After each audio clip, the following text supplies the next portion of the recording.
Hello everyone, welcome back to our YouTube channel. आज के class में हम बेसिकली डिस्कस करेंगे force displacement graph. Force displacement graph को डिस्कस करने के बाद जो हमारा नेक्स्ट टॉपिक है वो है conservative force and non conservative force. Then हम डिस्कस करेंगे kinetic energy and potential energy and finally आज के क्लास का जो हमारा लास्ट टॉपिक होगा वो होगा पावर। तो काफ़ी अच्छे अच्छे क्वेश्चंस भी हम आज के क्लास में डिस्कस करेंगे जो कि नीट एग्ज़ाम के पॉइंट ऑफ व्यू से काफ़ी इम्पॉर्टेंट होंगे। तो चलिए शुरू करते हैं हमारे आज के क्लास के first topic force displacement graph, या फिर आप इसे फोर्स पोजीशन ग्राफ भी बोल सकते हैं। तो फोर्स डिस्प्लेसमेंट ग्राफ या फिर फोर्स पोजीशन ग्राफ से रिलेटेड क्वेश्चंस को डिस्कस करने के लिए सबसे पहले हमें फोर्स डिस्प्लेसमेंट ग्राफ के एक इम्पॉर्टेंट फैक्टर को डिस्कस करना है। तो उस इम्पॉर्टेंट फैक्टर को डिस्कस करने के लिए हम टोटल यहाँ पे दो फार्मूला लेंगे। तो जो हमारा फर्स्ट फार्मूला है जो कि हम लास्ट क्लास में डिस्कस कर चुके हैं, work done by the variable force. So जो आपका work done by the variable force होता है वो W इज इक्वल टू होता है integration lower limit to upper limit force यानी कि vector F dot vector d s. तो यहाँ पे अगर हम वेक्टर एस की बात करें तो वो क्या होता है, हमारा डिस्प्लेसमेंट होता है। ये हो गया हमारा इक्वेशन फर्स्ट। और अगर हम सेकंड फार्मूला की बात करें तो जो हमारा सेकंड फार्मूला है वो बेसिकली बेस्ड है एप्लीकेशन ऑफ इंटीग्रेशन पे। सो अगर हम एप्लीकेशन ऑफ इंटीग्रेशन में एरिया अंडर द कर्व के फॉर्मूले की बात करें तो वो होता है आपका integration y into d x. So यहाँ पे हम लिखेंगे एरिया अंडर द कर्व, इसका फॉर्मूला होता है आपका integration lower limit to upper limit y into d x. तो ये आपका क्या है, एरिया अंडर द कर्व का फॉर्मूला है। इसको हम मान लेते हैं, कंसीडर करते हैं इक्वेशन सेकेंड। अब अगर हम इन दोनों इक्वेशंस को आपस में कंपेयर करवाएंगे तो सबसे पहले क्या करते हैं, इन दोनों इक्वेशंस की लेफ्ट हैंड साइड को कंपेयर करवाते हैं। तो जब हम लेफ्ट हैंड साइड को कंपेयर करवाएंगे तो यहाँ पे जो हमारा work done by the variable force है वो इक्वल है एरिया अंडर द कर्व के। So we can write work done by the variable force is equal to area under the curve, area under the curve. और यही हमारा क्या है आज की क्लास का मेन, मतलब इस टॉपिक का क्या है, मेन हीरो है। मेन हीरो का मतलब ये हमारा मेन फॉर्मूला है जिस फॉर्मूले पे हम क्या करेंगे, क्वेश्चंस को सॉल्व करेंगे। तो फिलहाल क्या करना, फिलहाल इसको ध्यान में रखना है हमें। फिर क्या करते हैं, राइट हैंड साइड भी कंपेयर करवाते हैं दोनों इक्वेशंस को। जब हम दोनों इक्वेशन की राइट हैंड साइड कंपेयर करवाएंगे तो उस केस में हमारा जो क्या है, फोर्स है यानी कि vector F. So vector F किसके इक्विवेलेंट है, y के। तो हम यहाँ पे क्या लिख सकते हैं कि जो हमारा फोर्स है वो क्या है, वो इक्वल है y के। और जो हमारा डिस्प्लेसमेंट वेक्टर यानी कि वेक्टर s वो किसके इक्विवेलेंट है, x के। तो यहाँ पे हम क्या लिख सकते हैं, displacement is equal to x। यहाँ पे अगर हम बात करें x और y की तो x और y क्या है, हमारे एक्सिस है, y axis and x axis. तो यहाँ पे हम क्या करते हैं, फिलहाल एक कोऑर्डिनेट ड्रॉ करते हैं, कोऑर्डिनेट सिस्टम जिसमें हमारा x डायरेक्शन होगा और y डायरेक्शन होगा। अब अगर हम यहाँ पे थोड़ा सा ध्यान से देखें तो फोर्स हमारा कौन सी डायरेक्शन में है, कौन सा एक्सिस पर है, y एक्सिस पर। और जो डिस्प्लेसमेंट है वो कौन सा एक्सिस पर है, वो हमारा x एक्सिस पर है। तो यहाँ पे हम क्या कर सकते हैं, जो हमने x y कोऑर्डिनेट ड्रॉ किया है, इस x y कोऑर्डिनेट सिस्टम में जो डिस्प्लेसमेंट है उसको हम x एक्सिस पे रख लेंगे और जो हमारा फोर्स है उसको हम कौन सा एक्सिस पे रखेंगे, y एक्सिस पे। तो इस तरीके से आप क्या कर सकते हो, फोर्स वर्सेस डिस्प्लेसमेंट ग्राफ को प्लॉट कर सकते हो। और अगेन सबसे important formula force versus displacement graph का या फिर फोर्स वर्सेस पोजीशन ग्राफ का, work done by the variable force is equal to area under the curve. तो जब भी आपको फोर्स वर्सेस डिस्प्लेसमेंट ग्राफ या फोर्स वर्सेस पोजीशन ग्राफ आपको गिवन होगा और आपसे पूछा होगा work done by the variable force, तो आप क्या करेंगे, आप यहाँ पे area under the curve calculate करेंगे। तो फिलहाल क्या है, फिलहाल ये हमारा थ्योरी है, कॉन्सेप्ट है based on force displacement graph. अच्छा, यहाँ पे एक चीज आपको और ध्यान रखनी है, और वो क्या ध्यान रखना है, यहाँ पे फोर्स आपका कांस्टेंट भी हो सकता है। तो कुछ ग्राफ्स आपको ऐसे भी मिलेंगे जिसमें आपका फोर्स क्या होगा, कांस्टेंट होगा। उस केस में भी आपको क्या करना है, उस केस में भी आपको area under the curve calculate करना है। तो क्वेश्चन डिस्कस करेंगे, क्वेश्चन में आपको धीरे धीरे चीजें समझ में आ जाएंगी। तो फिलहाल तो क्या करते हैं, फिलहाल इस कॉन्सेप्ट पे बेस हमारा फर्स्ट क्वेश्चन लेते हैं।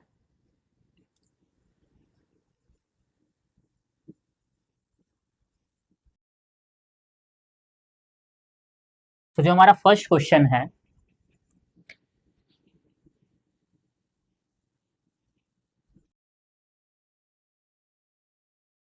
फोर्स वर्सेस डिस्प्लेसमेंट ग्राफ आपको गिवन है और वो कुछ इस टाइप से गिवन है।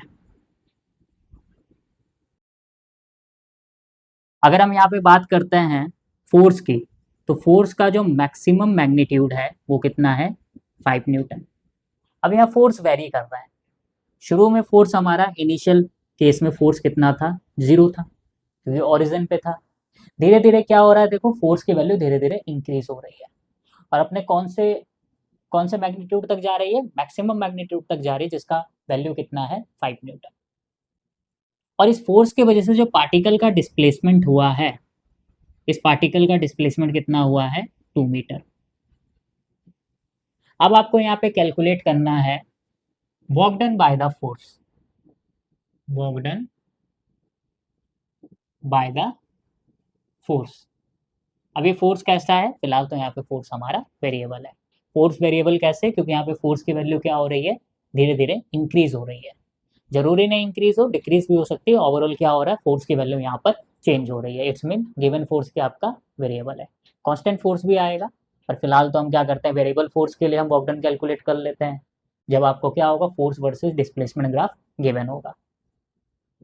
तो यहाँ पर आपको क्या करना है, work done by the force calculate करना है। और जस्ट थोड़ी देर पहले हमने एक फॉर्मूला पढ़ा था, work done by the force W is equal to force displacement graph के लिए area under the curve, area under the curve.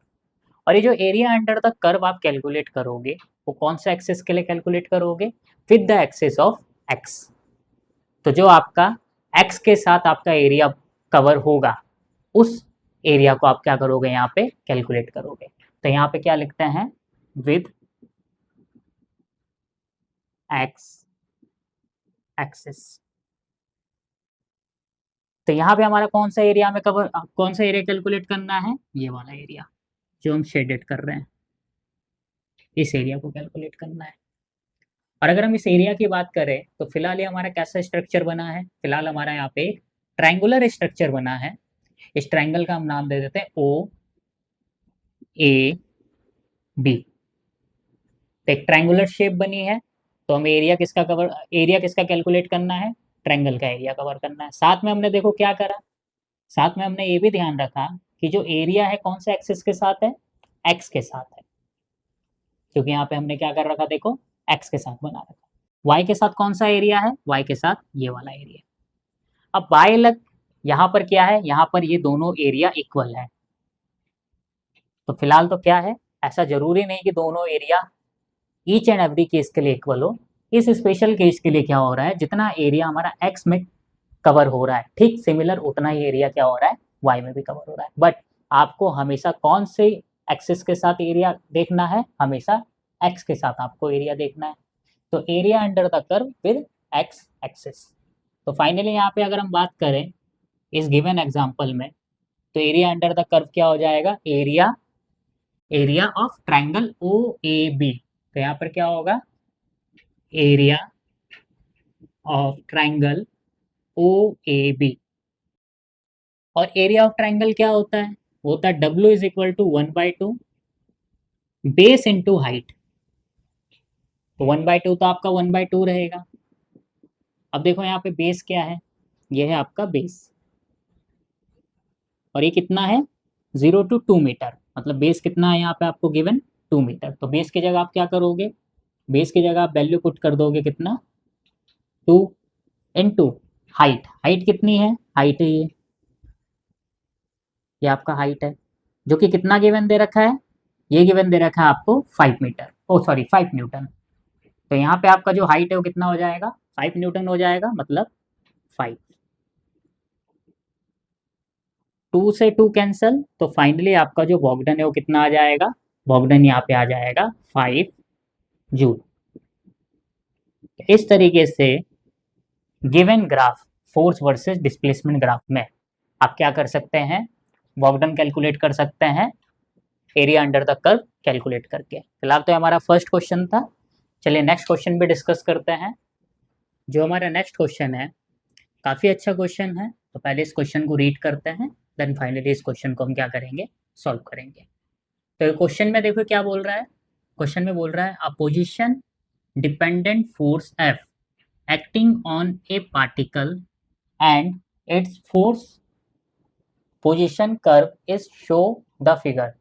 Work done on the particle when its displacement on 0 metre to 5 metre.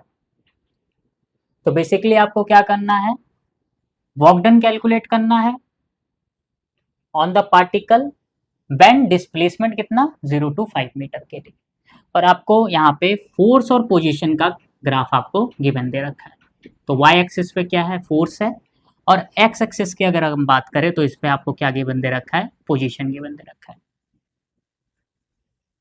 और 0 to 5 metre के लिए आपको क्या करना है, work done calculate करना है। अब अगर हम यहाँ पे बात करें वर्क डन की, तो वर्क डन क्या होगा, वर्क डन होगा area under the curve, under the curve किसके साथ, विद एक्स एक्सिस के साथ। तो फाइनली यहाँ पे देखो कितने एरिया कवर हो रहा है, पहला जब पार्टिकल 0 to 1 मीटर जा रहा है, तो 0 to 1 मीटर के केस में देखो फोर्स के यहाँ पे वेरी कर रहा है, फोर्स धीरे धीरे क्या हो रहा है, इंक्रीज हो रहा है, तो फोर्स यहाँ पे वेरी कर रहा है, और इस वेरिएबल फोर्स के लिए वर्क डन आपका क्या हो जाएगा, इस ट्रायंगल का एरिया। तो फिलहाल क्या है, फिलहाल इस ट्रायंगल के एरिया को मैं नाम दे देता हूँ यहाँ पे क्या, A1, यह हो गया आपका A1। फिर जब ये पार्टिकल 1 मीटर का डिस्टेंस ट्रेवल कर लेता है, तो उस केस में आपका जो पार्टिकल है जब 1 to 2 मीटर जाता है, तो आपका जो गिवन फोर्स है वो देखो क्या हो गया, कांस्टेंट। तो इस जर्नी के लिए 1 to 2 मीटर की जर्नी के लिए जो आपका अप्लाइड फोर्स है पार्टिकल पे वो कितना है, कांस्टेंट है, जो कि कितना है यहाँ पे 10 मीटर। तो इसी कांस्टेंट की मैं बात कर रहा था। तो फिलहाल क्या है, फिलहाल यहाँ पे वाई डायरेक्शन में कोई भी, मतलब वाई के साथ देखो कोई भी यहाँ पे एरिया कवर नहीं हो रहा है। अब यहाँ पे वाई के साथ कोई भी एरिया कवर नहीं हो रहा है, इसलिए यहाँ पर हमने देखो क्या लिखा था, विद द एक्स एक्सिस। तो हमेशा आपको क्या ध्यान रखना है, एरिया अंडर द कर्व किसके साथ निकालना है, कौन से एक्सिस के साथ निकालना है, हमेशा एक्स के साथ निकालना है। तो फिलहाल क्या है, फिलहाल ये हमारा सेकेंड एरिया है, ये जो एरिया आप देख रहे हैं 1 to 2 मीटर के लिए, इस एरिया को मैं नाम दे देता हूँ A2। फिर तीसरा एरिया आता है आपका 2 to 3 मीटर के लिए, वो एरिया कौन सा है यहाँ पे, A3। फिर 3 to 4 मीटर के लिए ये एरिया आता है आपका A4, और 4 to 5 मीटर के लिए ये एरिया आता है आपका A5। तो टोटल आपको यहाँ पे 5 अलग अलग एरिया कैलकुलेट करना है। तो यहाँ पे टोटल अगर हम नेट वर्क डन की बात करें, तो नेट वर्क डन क्या हो जाएगा, area A1 plus area A2 plus area A3 A4 A5। Because हमें 0 मीटर से 5 मीटर डिस्प्लेसमेंट के लिए क्या करना है, वर्क डन कैलकुलेट करना है।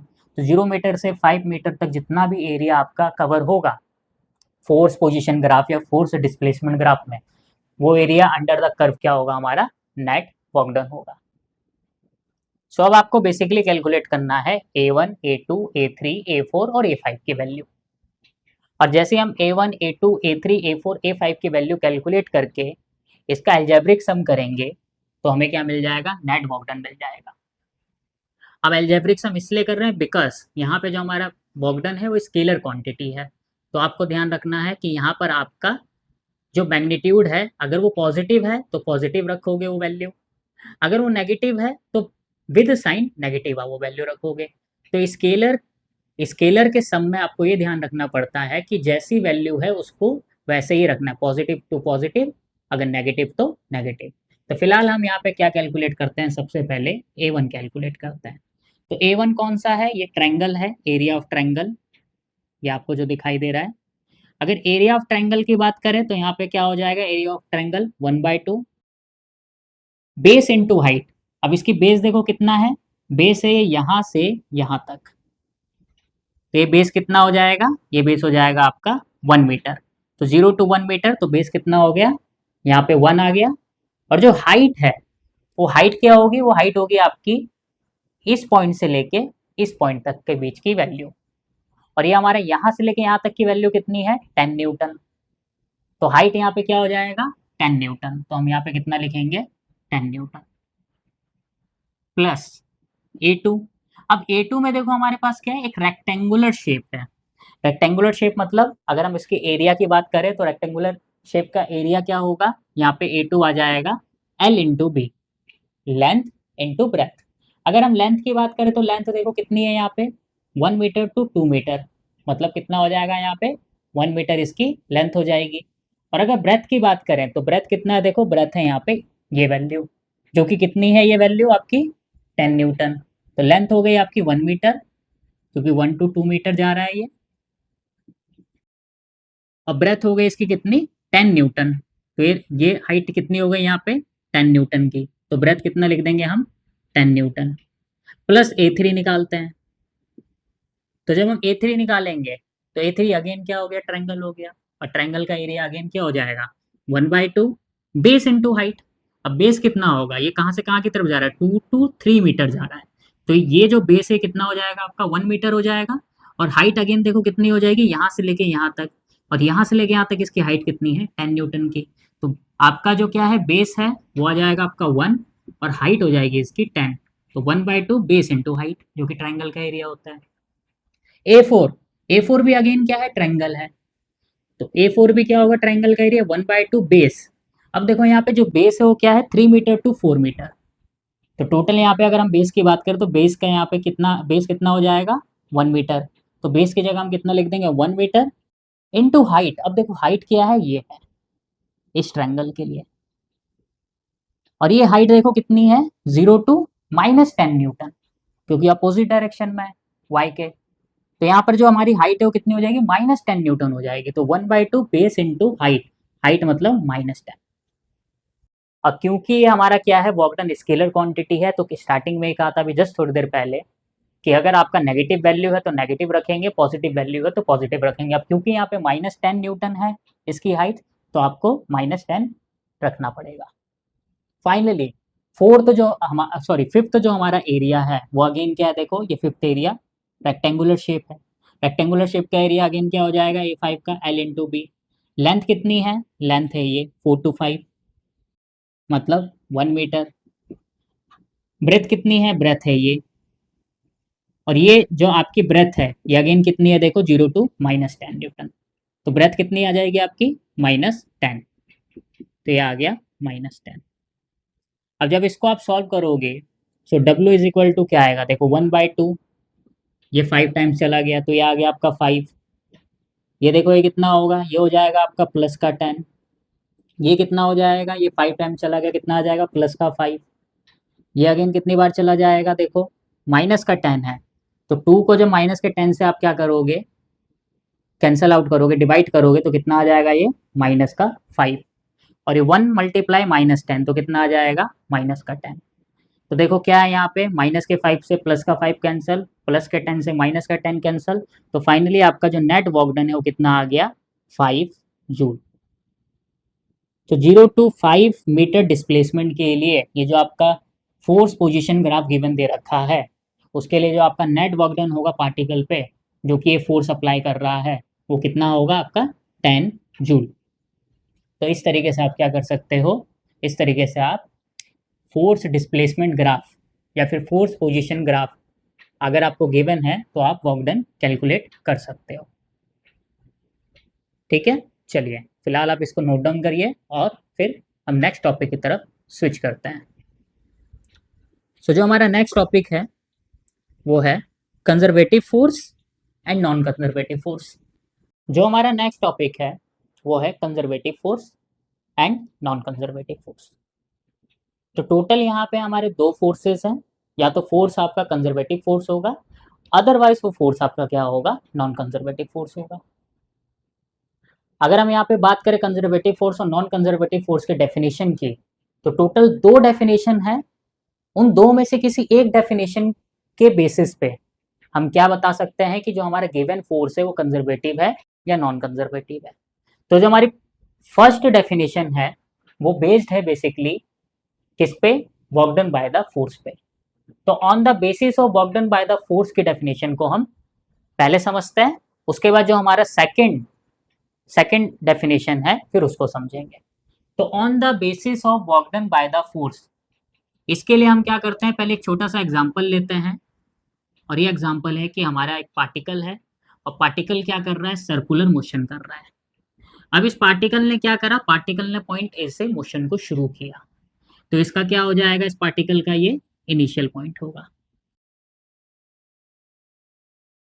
कैसे मोशन कर रहा है, एंटी क्लॉकवाइज। अब ये घूमता घूमता घूमता घूमता घूमता घूमता घूमता क्या हो गया, दोबारा अपने पॉइंट ए पर वापस आ गया। जब ये दोबारा अपने पॉइंट ए पर वापस आया तो इसका क्या हो जाएगा, फाइनल पॉइंट। तो इस केस में हम ये बोल सकते हैं कि इस पार्टिकल ने क्या करा है, एक राउंड को कंप्लीट किया है। इसको बोलते हैं वन कंप्लीट राउंड ट्रिप। तो वन कंप्लीट राउंड ट्रिप में क्या होगा, फाइनल पॉइंट और इनिशियल पॉइंट आपका क्या होगा, सेम होगा। तो बेसिकली यहां पर भी जब आप क्या कर रहे हो, वर्क डन कैलकुलेट कर रहे हो बाय द फोर्स, तो यहाँ पे आपको ध्यान रखना है कि जिस ऑब्जेक्ट के लिए, जिस पार्टिकल के लिए, जिस बॉडी के लिए आप वर्क डन कैलकुलेट कर रहे हो, वो वर्क डन आपका होना चाहिए कंप्लीट राउंड ट्रिप के लिए।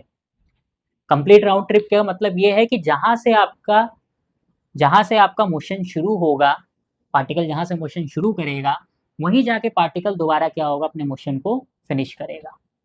आप कभी भी पॉइंट ए से पॉइंट बी का वर्क डन कैलकुलेट नहीं करेंगे, बिकॉज यहाँ पे क्या है, ये कंप्लीट राउंड ट्रिप नहीं है, ये हाफ राउंड ट्रिप है। कभी भी आप ए से पॉइंट सी के लिए वर्क डन कैलकुलेट नहीं करेंगे। अगर आपको कंजर्वेटिव फोर्स और नॉन कंजर्वेटिव फोर्स में डिफरेंशिएट करना है तो आपको वर्क डन भी कैलकुलेट किसके लिए करना पड़ेगा, वर्क डन आपको कैलकुलेट करना पड़ेगा किसके लिए, एक कंप्लीट राउंड ट्रिप के लिए। ना तो आप क्वार्टर के लिए कैलकुलेट कर सकते हो, ना तो आप हाफ के लिए कैलकुलेट कर सकते हो, ना ही आप 3/4 पार्ट के लिए कैलकुलेट कर सकते हो। तो ये बात आपको ध्यान रखनी है कि एक कंप्लीट राउंड ट्रिप के लिए आप क्या कर रहे हो, वर्क डन कैलकुलेट कर रहे हो। तो फिलहाल अगर हम यहाँ पे on the basis of work done by the force की बात करें, और आपका जो वर्क डन है, जो आपका वर्क डन है किसके लिए, एक कंप्लीट राउंड ट्रिप के लिए, अगर जीरो आ जाता है, यहाँ पर मैं लिख देता हूं कंप्लीट राउंड ट्रिप। तो एक कंप्लीट राउंड ट्रिप के लिए अगर आपका वर्क डन जीरो आ जाता है, इट्स मीन जो आपका फोर्स है, जिस फोर्स के लिए आप वर्क डन कैलकुलेट कर रहे हो, क्योंकि हमें जो वर्क डन कैलकुलेट करना है किसके लिए करना है, बाय द फोर्स। तो जिस फोर्स की वजह से आपने वर्क डन कैलकुलेट किया है वो फोर्स आपका क्या होगा, कंजर्वेटिव फोर्स होगा। तो फोर्स इज कंजर्वेटिव। अब अगर हम यहाँ पे बात करते हैं किसकी, नॉन कंजर्वेटिव फोर्स की, तो ये तो हो गया आपका क्या, कंजर्वेटिव फोर्स की डेफिनेशन। अगर सपोज आपका जो वर्क डन है ये आपका आ जाता है not is equal to zero, किसके लिए, एक कंप्लीट राउंड ट्रिप के लिए। So one complete round trip के लिए अगर आपका वर्क डन का value is not is equal to zero आता है, तो उस केस में जिस फोर्स की वजह से आप ये वर्क डन कैलकुलेट कर रहे थे वो फोर्स आपका क्या हो जाएगा, नॉन कंजर्वेटिव फोर्स होगा। तो यहाँ पे हम क्या लिख सकते हैं, force is non conservative. Examples की बात करें तो ग्रेविटी मतलब ग्रेविटेशनल फोर्स। ग्रेविटेशनल फोर्स आपका क्या होता है, कंजर्वेटिव फोर्स होता है। अनदर एग्जाम्पल की अगर हम यहाँ पे बात करें तो यहाँ पे हम कूलॉम्स फोर्स भी बोल सकते हैं या फिर इलेक्ट्रिक फोर्स, कूलॉम्स फोर्स को इलेक्ट्रिक फोर्स भी बोलते हैं, जो कि 12th में आप पढ़ोगे। ये भी एक टाइप का क्या होता है, कंजर्वेटिव फोर्स होता है। अनदर फोर्स की बात करें, स्प्रिंग फोर्स, स्प्रिंग फोर्स भी आपका क्या होता है, कंजर्वेटिव फोर्स होता है। तो ये तीनों ही फोर्सेस कंजर्वेटिव फोर्स होते हैं। एक अलग से मैं शॉर्ट वीडियो बना के एक्सप्लेन कर दूंगा कि कैसे आपका जो क्या है वर्क डन है एक कंप्लीट राउंड ट्रिप के लिए 0 आ रहा है। तो इससे आप आइडेंटिफाई कर सकते हो कि ये जो तीनों एग्जांपल्स हमने दिए क्या होंगे, कंजर्वेटिव फोर्स होंगे। नॉन कंजर्वेटिव फोर्स के भी एग्जांपल लिख लेते हैं। तो सबसे पहला हमारा फ्रिक्शनल फोर्स। तो फ्रिक्शनल फोर्स क्या होता है आपका, नॉन कंजर्वेटिव होता है। इसके लिए भी हम वीडियो बनाएंगे कि फ्रिक्शनल फोर्स आपका नॉन कंजर्वेटिव कैसे होता है, कैसे फ्रिक्शनल फोर्स में एक कंप्लीट राउंड ट्रिप के लिए जो आपका वर्क डन है बाय द फ्रिक्शनल फोर्स वो is not is equal to 0 आता है। फिलहाल अभी डिस्कस करेंगे तो वीडियो बहुत लंबी चली जाएगी। फिलहाल आपको क्या करना है, मेन कॉन्सेप्ट पे फोकस करना है। चलिए, ये फ्रिक्शनल फोर्स हो गया। और कौन से, एयर रेजिस्टेंस। एयर रेजिस्टेंस भी क्या होता है आपका, नॉन कंजर्वेटिव फोर्स होता है। इवन जितने भी रेजिस्टिव फोर्स है, चाहे आपका वो एयर रेजिस्टेंस हो, चाहे आपका फ्रिक्शनल फोर्स हो, फ्रिक्शनल फोर्स भी एक टाइप का क्या होता है, फ्रिक्शनल फोर्स भी एक प्रकार का आपका रेजिस्टिव फोर्स होता है। रजिस्ट करता है, किसको रजिस्ट करता है, रिलेटिव मोशन को रजिस्ट करता है। एयर रेजिस्टेंस भी आपका क्या होता है, रेजिस्टेंस फोर्स होता है। विस्कस फोर्स अभी आप आगे पढ़ोगे, विस्कस फोर्स भी क्या होता है, एक रेजिस्टिव फोर्स होता है, जो कि फ्लूइड में आप आगे पढ़ोगे जाके। तो यहाँ पर हम ये कह सकते हैं कि जितने भी all type of resistive force है वो सारे के सारे आपके क्या होंगे, नॉन कंजर्वेटिव फोर्स होंगे। फिलहाल तो 2 एग्जाम्पल सफिशियंट है, तीसरा एग्जाम्पल भी लिखना है तो आप लिख सकते हो विस्कस फोर्स। विस्कस फोर्स भी आपका क्या होता है, नॉन कंजर्वेटिव फोर्स होता है। तो ये तो हमारी होगी first definition on the basis of work done by the force. अब सेकंड डेफिनेशन की तरफ बढ़ते हैं हम। सेकंड डेफिनेशन को समझते हैं, और सेकंड डेफिनेशन आपके नीट के एग्जाम के पॉइंट ऑफ व्यू से ज्यादा इंपॉर्टेंट है। तो अगर हम सेकंड डेफिनेशन की बात करें, वो है on the basis of path. तो सेकंड डेफिनेशन क्या है हमारी, on the basis of path, path के बेसिस पे। तो इसको समझने के लिए भी क्या करते हैं, एक एग्जांपल लेते हैं। तो उस एग्जांपल में हम क्या करते हैं, एक पॉइंट लेते हैं, initial point, point A, and final point, point B. So point A क्या है आपका, इनिशियल पॉइंट है, एंड पॉइंट बी क्या है आपका, फाइनल पॉइंट है। अब हम क्या करते हैं, एक पार्टिकल है या फिर आप हो, आपको कहाँ जाना है, आपको घर से ए पॉइंट को हम बोल देते हैं होम, कहाँ की तरफ जाना है, कोचिंग की तरफ जाना है। बी पॉइंट क्या है हमारा, कोचिंग है। तो जब आप क्या करोगे, पॉइंट ए से पॉइंट बी की तरफ जाओगे, तो जो सबसे शरीफ बच्चा जिसको पढ़ाई में बहुत मजा आता है, तो उसे क्या होगा, कोचिंग जाने की भी जल्दी होगी। तो जल्दी जल्दी क्या करेगा, जल्दी जल्दी पॉइंट ए से पॉइंट बी मतलब अपने डेस्टिनेशन पे पहुंच जाएगा। तो ये पहला पाथ हो गया। फिर सेकंड पाथ की बात करते हैं। अब कुछ लोग होते हैं थोड़ा घूम फिर के जाते हैं मजे लेते हुए, तो हमारे सेकंड टाइप के सेकंड पाथ को ओबे करते हैं। ये सेकंड पाथ को यहाँ ओबे कर दिया, तो ये सेकंड पाथ के थ्रू चला गया, थोड़ा सा घूम फिर के गए। तीसरे टाइप के भी स्टूडेंट हैं, उन्होंने भी क्या करा, उन्होंने भी एक पूरे ग्रुप ने तीसरे पाथ को यहाँ पे फॉलो किया। तो ये हमारा फर्स्ट पाथ है, ये हमारा सेकंड पाथ है, ये हमारा थर्ड पाथ है। सपोज ए टू बी तक जाने में जो वर्क डन हुआ बाय द फोर्स, हम यहाँ खुद से कोरिलेट मत कर देना, सिर्फ एक एग्जांपल दिया था छोटा सा कि 3 पाथ कैसे कैसे आप फॉलो कर सकते हो। तो फिलहाल हम क्या बात कर रहे हैं, यहाँ पे वर्क डन की बात कर रहे हैं बाय द फोर्स। अब बाय द फोर्स में हमें ये समझना है कि यहाँ पे आप जो फोर्स ले रहे हो, चाहे पहले पाथ के लिए ले रहे हो, चाहे सेकंड पाथ के लिए ले रहे हो, चाहे थर्ड पाथ के लिए ले रहे हो, फोर्स आपका सेम रहेगा। अगर यहाँ पे मैं वर्क डन ले रहा हूँ W1, मतलब पॉइंट ए से पॉइंट बी तक जाने में जो वर्क डन हुआ वो W1 हुआ। तो जो वर्क डन हो रहा है W1, अगर सपोज ये W1 किसकी वजह से हो रहा है, ग्रेविटी के वजह से हो रहा है, तो यहाँ पे आपको ये चीज ध्यान रखनी है कि जब पॉइंट ए से पॉइंट बी पे हम सेकंड पाथ पे जाएंगे, सेकंड पाथ के थ्रू जाएंगे, और सेकंड पाथ के थ्रू जाने पर ये जो वर्क डन हो रहा है कितना हो रहा है, W2 हो रहा है। तो ये W2 के लिए जो फोर्स है और जो W1 के लिए फोर्स है वो सेम रहेगा। तो W1 के लिए फोर्स क्या था, ग्रेविटी था, तो W2 के लिए भी फोर्स क्या होगा, ग्रेविटी होगा। तो सिमिलर क्या होगा, अगर हम तीसरे पाथ के लिए वर्क डन निकालते हैं, तीसरे पार्ट के लिए वर्क डन कितना हो गया, W3। तो तीनों ही वर्क डन के लिए जो आपका फोर्स है वो ऑलवेज सेम रहेगा। ऐसा नहीं कि पहले वर्क डन के लिए आप फोर्स ग्रेविटी ले रहे हो और दूसरे वर्क डन के लिए आप फोर्स क्या ले रहे हो, फ्रिक्शन ले रहे हो, नहीं।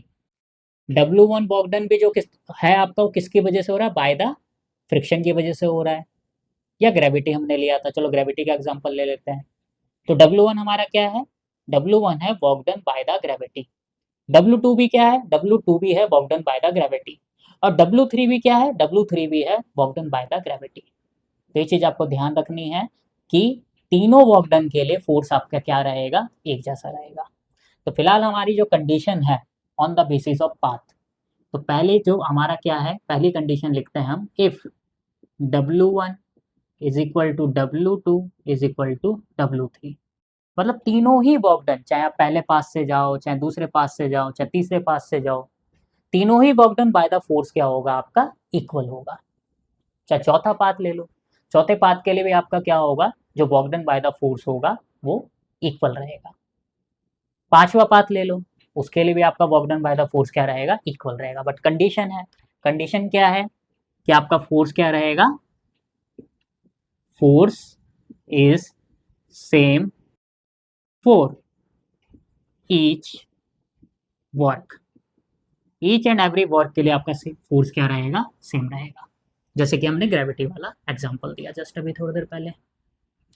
तो अगर हमारा यहाँ पे W1 is equal to W2 is equal to W3 होता है, चौथे पास से W4 है तो W4 भी इसके इक्वल होता है, तो उस केस में जो आपका फोर्स है वो फोर्स क्या होगा, कंजर्वेटिव फोर्स होगा। So then force is conservative. तो हम यहाँ लिख सकते हैं देन फोर्स इज कंजर्वेटिव। तो कंजर्वेटिव फोर्स के लिए, जो कंजर्वेटिव फोर्स के लिए वर्क डन आपका क्या होगा, इक्वल होगा ईच एंड एवरी पाथ से। इट्स मीन ये पाथ पे डिपेंडेंट नहीं कर रहा है, आप किसी भी पाथ से लेके चले जाओ, अगर इसका इनिशियल पॉइंट और फाइनल पॉइंट सेम है तो ईच एंड एवरी पाथ के लिए जो आपका वर्क डन है वो क्या है, इक्वल है। W1 is equal to W2 is equal to W3। It's mean कि जो हमारा क्या है, कंजर्वेटिव फोर्स है, कंजर्वेटिव फोर्स के लिए जो कंडीशन है W1 is equal to W2 is equal to W3, तो यहां से हम एक कंक्लूजन निकाल सकते हैं कि जो आपका कंजर्वेटिव फोर्स है वो अपनी इनिशियल और फाइनल पॉइंट पे डिपेंड करता है, ना कि पाथ पे डिपेंड करता है। अगर आपका इनिशियल और final point each and every path के लिए सेम है, it's mean each and every path के लिए आपका वर्क डन भी क्या होगा, सेम होगा। तो यहाँ पे हम क्या बोल सकते हैं कि कंजर्वेटिव फोर्स जो हमारा कंक्लूजन है, conservative force is path independent.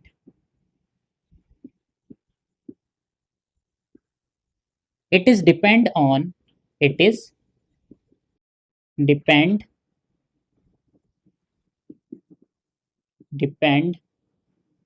it is dependent on, it is dependent on initial and final point. Its initial and final point. तो ये हो गया आपका क्या, conservative force. Non conservative force ठीक उल्टा, यहाँ वर्क डन इक्वल था, नॉन कंजर्वेटिव के लिए क्या होगा, नॉन कंजर्वेटिव के लिए हो जाएगा आपका work done is not is equal to zero, oh sorry not is equal to, मतलब if W1 is not is equal to W2 is not is equal to W3, चौथा फोर्स होगा तो वो भी इक्वल नहीं होगा। तो जब आपका W1 is not is equal to W2 is not is equal to W3 है, मतलब आप अगर पाथ 1 से जाते हो तो वर्क डन कुछ और होगा, पाथ 2 से जाते हो तो वर्क डन कुछ और होगा, पाथ 3 से जाते हो तो वर्क डन कुछ और होगा। साथ में अगेन एक बात और याद रखनी है, फोर्स अगेन क्या रहेगा, सेम रहेगा। अगर मान लो कि W1 के लिए फोर्स आपका फ्रिक्शन था तो W2 के लिए भी फोर्स आपका क्या होगा, फ्रिक्शन होगा। W3 के लिए भी फोर्स आपका क्या होगा, फ्रिक्शन होगा। तो each and every work done के लिए आपका फोर्स क्या होगा, यहाँ पर भी सेम रहेगा। तो यहाँ पर क्या कंडीशन है हमारे, W1 is not is equal to W2 is not is equal to not is equal to W3, और फोर्स क्या होगा, force is same for all work done, all work done. तो ये कंडीशन अगर कोई सेटिस्फाइड करता है, कौन सी वाली, W1 is not is equal to W2 is not is equal to W3, it's mean जो आपका फोर्स है वो फोर्स क्या होगा, नॉन कंजर्वेटिव होगा। तो यहाँ पे हम क्या लिखेंगे, ये फोर्स आपका क्या हो जाएगा, then force is non conservative, ये आपका नॉन कंजर्वेटिव फोर्स हो गया। अच्छा, यहाँ पे एक और चीज पता चल रही है, हमने यहाँ पे लिखा देखो क्या, ये पास से क्या है, पास से इंडिपेंडेंट है, कौन, कंजर्वेटिव फोर्स। अब नॉन कंजर्वेटिव फोर्स तो पाथ पे डिपेंड कर रहा है ना, अगर पहले पाथ से जा रहा है तो वर्क डन कुछ और हो रहा है, दूसरे पाथ से जा रहा है तो वर्क डन कुछ और हो रहा है, तीसरे पाथ से जा रहा है तो वर्क डन कुछ और हो रहा है। सपोज पहले पाथ से वर्क डन कितना हो रहा है 5 जूल, दूसरे पाथ से वर्क डन कितना हो रहा है 7 जूल, और तीसरे पाथ से वर्क डन कितना हो रहा है 9 जूल। तो तीनों के लिए आपका वर्क डन का जो मैग्नीट्यूड है वो क्या है, वैल्यू है वो क्या है, अलग अलग है। तो इसका मतलब ये पाथ पे क्या कर रहा है, डिपेंड कर रहा है।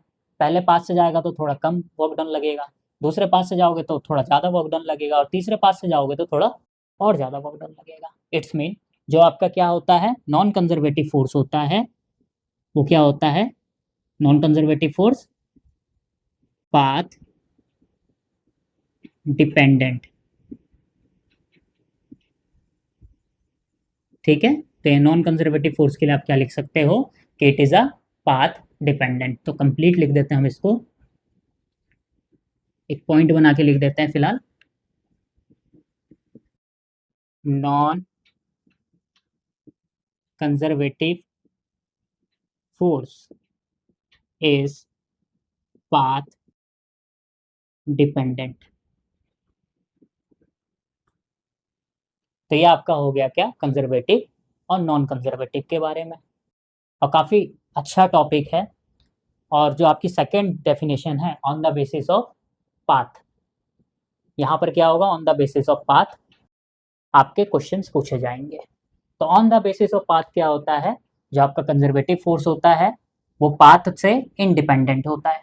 तो conservative force is path independent, और जो आपका नॉन कंजर्वेटिव फोर्स होता है वो क्या होता है, पाथ पे डिपेंड करता है। तो फिलहाल हमारे पास यहाँ टोटल 2 डेफिनेशन है। तो जो हमारा नेक्स्ट टॉपिक है वो है काइनेटिक एनर्जी।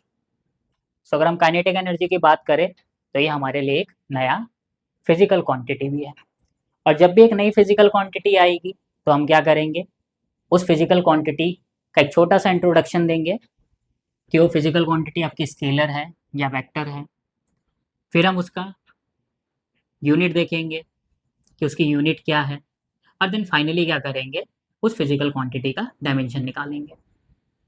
तो जितनी आपकी नई फिजिकल क्वांटिटीज आएंगी उन सारी नई फिजिकल क्वांटिटीज के साथ आपको क्या करना है, इन 3 इंपॉर्टेंट फैक्टर्स को डिस्कस करना है कि वो वेक्टर है या स्केलर है, उसका यूनिट क्या है, ऐसा यूनिट खासकर, और फाइनली क्या करोगे, उसका डायमेंशन कैलकुलेट करोगे।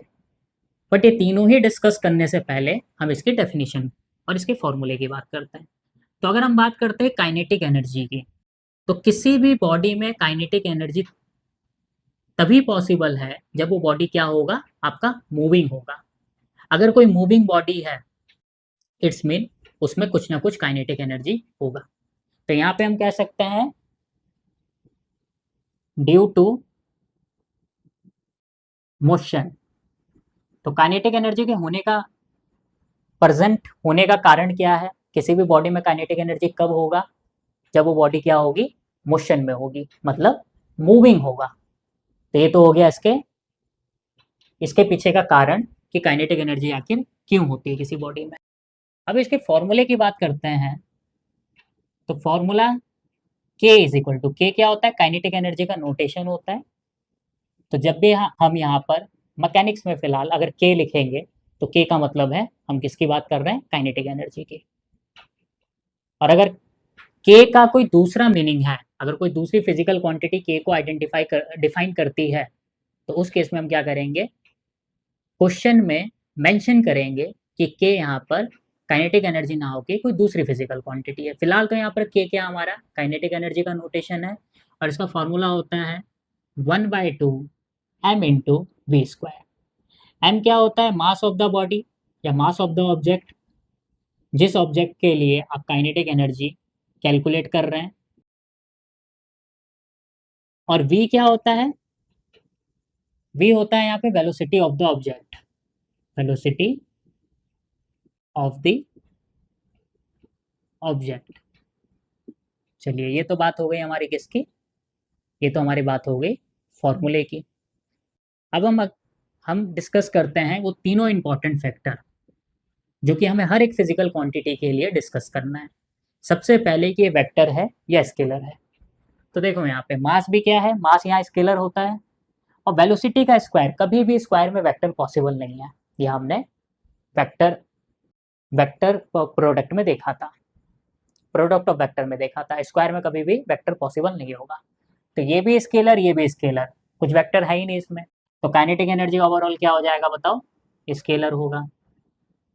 दूसरा बात करते हैं यूनिट की। तो देखो यूनिट निकालने के आपके तरीके हैं, या तो फॉर्मूले की मदद ले लो। फॉर्मूला हमारा देखो क्या है, k is equal to half m v square. अगर हम यहाँ पे बात करते हैं m की, तो m का यूनिट क्या होता है, SI यूनिट, kg। तो यहाँ पे हम क्या निकाल रहे हैं, SI यूनिट। तो m का SI यूनिट kg हो गया, और v का SI यूनिट क्या होता है, मीटर सेकेंड की पावर -1। और क्योंकि यहाँ पे v की पावर 2 है, तो इसकी भी पावर कितनी हो जाएगी, 2 हो जाएगी।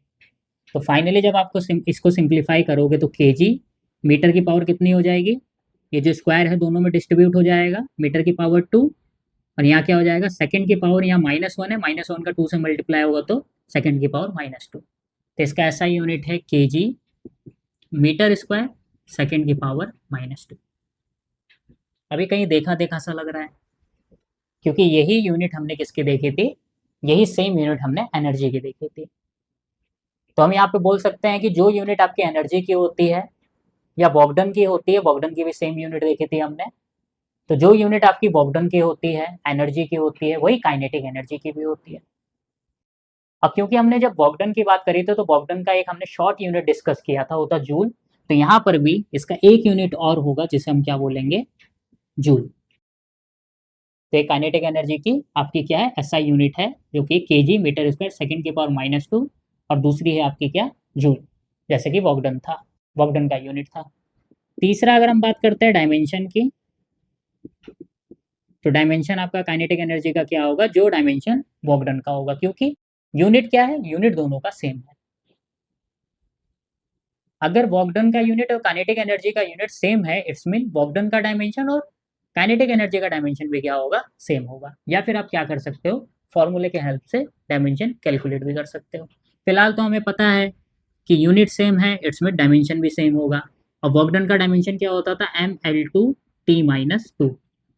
सो काइनेटिक एनर्जी का डायमेंशन भी क्या होगा, काइनेटिक एनर्जी का भी डायमेंशन होगा mL2T-2। तो ये हो गया हमारा क्या, all about the kinetic energy. तो फिलहाल तो क्या है, काइनेटिक एनर्जी के बारे में है, और काइनेटिक एनर्जी पे हम क्या करते हैं, एक क्वेश्चन डिस्कस करते हैं। और क्वेश्चन डिस्कस करने से पहले इसको थोड़ा सा और सिंप्लीफाई कर देते हैं।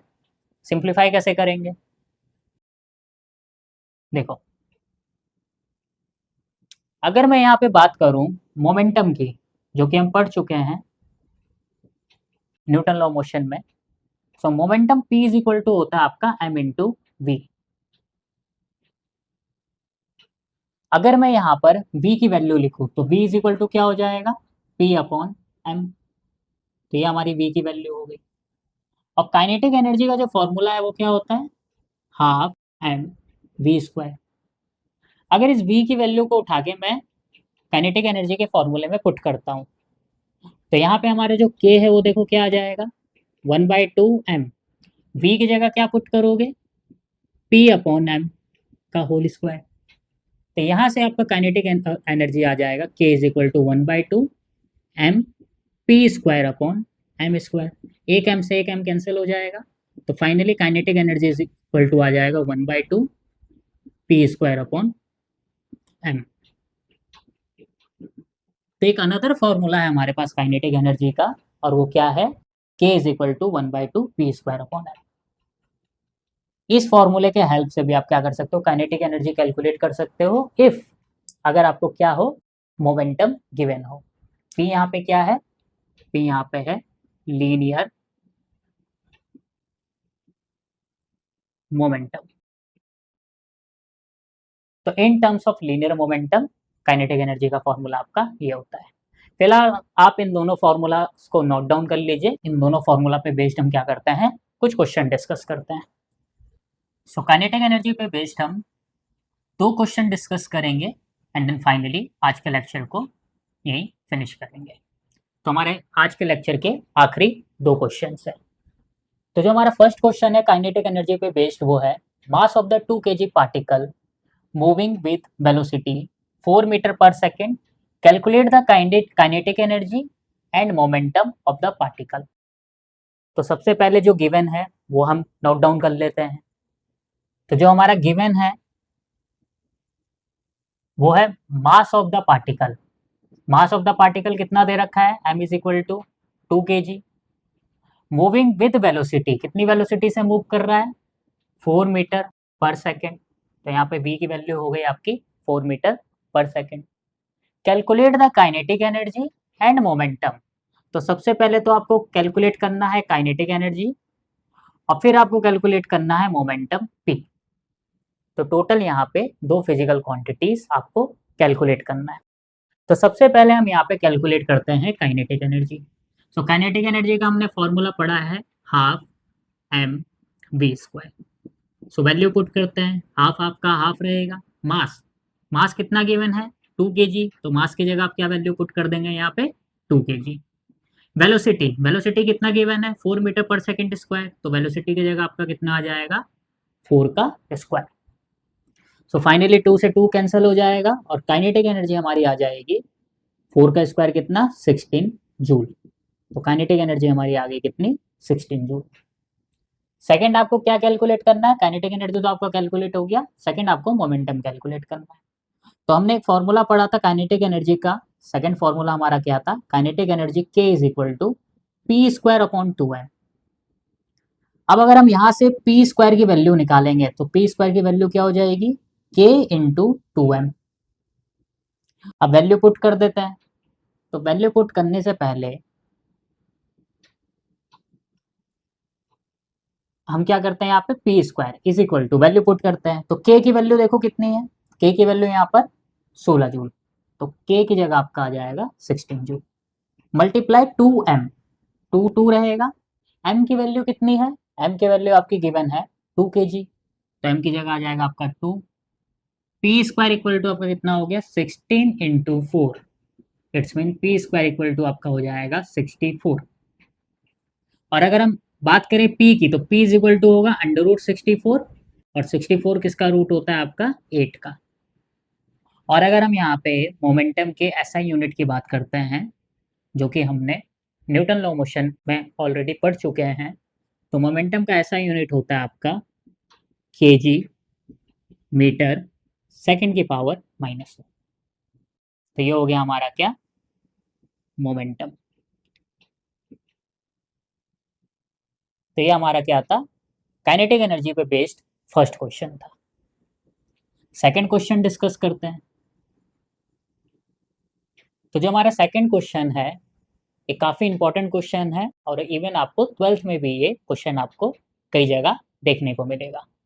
तो क्वेश्चन पढ़ लेते हैं पहले। The bodies of mass m1 and m2 have same kinetic energy, the ratio of their momentum is. अब देखो इसमें क्या है, इसमें आपको काइनेटिक एनर्जी, सबसे पहले क्या है, 2 बॉडीज दे रखी है, जिसमें पहली बॉडी का मास m1 है और दूसरी बॉडी का मास m2 है, और दोनों की काइनेटिक एनर्जी देखो यहाँ पे क्या है, सेम दे रखी है, इक्वल दे रखी है। तो यहाँ पे हम सपोज करते हैं कि जो फर्स्ट बॉडी का काइनेटिक एनर्जी वो k1 है और सेकंड बॉडी का काइनेटिक एनर्जी क्या है k2 है, और ये दोनों ही क्या होंगे, इक्वल होंगे। और यहाँ पे हम क्या कहते हैं कि दोनों की काइनेटिक एनर्जी कितनी ले लेते हैं, के, मतलब फर्स्ट वाले की काइनेटिक एनर्जी के और सेकंड वाले की काइनेटिक एनर्जी के, क्योंकि दोनों ही काइनेटिक एनर्जी क्या है, इक्वल है। फिर देखो क्या कह रहा, the ratio of their momentum, basically आपको कैलकुलेट करना है P1 अपॉन P2। अब हमने जस्ट थोड़ी देर पहले पी स्क्वायर का फॉर्मूला यहाँ पे लिखा था, इसे आप डायरेक्ट याद भी रख सकते हैं। तो पी स्क्वायर इक्वल टू क्या है, देखो यहाँ पे पी स्क्वायर इक्वल टू है आपका के इंटू 2m, ये पी स्क्वायर का फॉर्मूला है। चाहो तो आप क्या कर सकते हो, K is equal to p square upon 2m लिख के कैलकुलेट कर सकते हो। अब हमें पहले वैल्यू पुट करते हैं, उसके बाद दोनों को क्या करते हैं, दोनों के मोमेंटम को डिवाइड कर देते हैं। तो वैल्यू पुट करने के लिए सबसे पहले हम यहाँ पे क्या करेंगे, p की वैल्यू निकालेंगे। सो p की वैल्यू आपकी हो जाएगी अंडर रूट 2mk, ये आपका क्या आ गया, मोमेंटम आ गया। इसको भी आप डायरेक्ट याद रख सकते हो। अगर हम पहले पार्टिकल के लिए मोमेंटम निकालेंगे, तो हम यहाँ लिख देते हैं फॉर फर्स्ट पार्टिकल। तो फर्स्ट पार्टिकल के लिए मोमेंटम हमारा हो जाएगा P1 is equal to under root 2, m की जगह क्या आ जाएगा, पहले पार्टिकल का मास, पहले पार्टिकल का मास कितना है, m1 है, और k की जगह क्या आ जाएगा, kinetic energy of the first particle. तो यहाँ जो kinetic energy of the first particle है वो हमारी कितनी है, देखो k है, बिकॉज फर्स्ट पार्टिकल और सेकेंड पार्टिकल दोनों की काइनेटिक एनर्जी इक्वल है। तो हमने यहाँ पे एक आइडेंटिकल नंबर ले लिया, आइडेंटिकल काइनेटिक एनर्जी ले ली, वो क्या लिया हमने यहाँ पे, k। तो यहाँ पे क्या हो जाएगा, काइनेटिक एनर्जी इक्वल है तो हम k लिख सकते हैं। फिर इसी प्रकार आप सेकेंड पार्टिकल के लिए निकालोगे, for second particle, second particle के लिए मोमेंटम क्या हो जाएगा, P2 अंडर रूट 2, मास कितना है सेकेंड पार्टिकल का, m2, काइनेटिक एनर्जी कितनी है सेकेंड पार्टिकल की, अगेन k, ये आपका सेकेंड पार्टिकल के लिए हो गया। और आपको क्या कैलकुलेट करना था, P1 अपॉन P2 कैलकुलेट करना था, तो दोनों का रेशियो कर देते हैं, P1 अपॉन P2 कर देते हैं। सो जब P1 को P2 से हम डिवाइड करेंगे तो ये आपका क्या आ जाएगा, देखिए under root 2m1k upon under root 2m2k। कुछ नहीं करा हमने, P1 की वैल्यू रख दी और यहाँ अपॉन में P2 की वैल्यू रख दी, या फिर ये भी कह सकते हो दोनों को हमने क्या कर दिया, डिवाइड कर दिया। तो दोनों को आप डिवाइड करोगे तो आपको ये मिल जाएगा। तो यहाँ से P1 अपॉन P2 की अगर हम बात करें तो अंडर रूट क्या हो जाएगा, अंडर रूट होल के साथ चला जाएगा, 2m1k अपॉन 2m2k, 2 से 2 कैंसल, k से k cancel. So P1 upon P2 is equal to under root m1 upon m2। ये आपका क्या आएगा, दोनों पार्टिकल का मोमेंटम का रेशियो आएगा जब दोनों पार्टिकल की काइनेटिक एनर्जी क्या है, इक्वल है। तो इसको अगेन आप एज अ रिजल्ट याद रखिए, और इस रिजल्ट को जब आप याद रखेंगे तो आपको क्या ध्यान देना है कि दोनों पार्टिकल का काइनेटिक एनर्जी सेम होना चाहिए। तो kinetic energy of both particle should be same. अगर दोनों पार्टिकल का काइनेटिक एनर्जी सेम है तो आप इस फॉर्मूले को डायरेक्ट अप्लाई कर सकते हो। तो ये आपका क्या हो गया, it is all about the kinetic energy. तो फिलहाल तो हम इस लेक्चर को यहीं फिनिश कर रहे हैं, मिलेंगे नेक्स्ट लेक्चर में। डिस्क्रिप्शन बॉक्स में आपको टेलीग्राम चैनल का लिंक मिल जाएगा, जाइए टेलीग्राम चैनल पे आप ज्वाइन हो जाइए, वहाँ आपको अपडेट्स मिलते रहेंगे, असाइनमेंट्स मिलते रहेंगे। तब तक के लिए विदा लेते हैं और मिलेंगे अब नेक्स्ट लेक्चर में पोटेंशियल एनर्जी और आपका पावर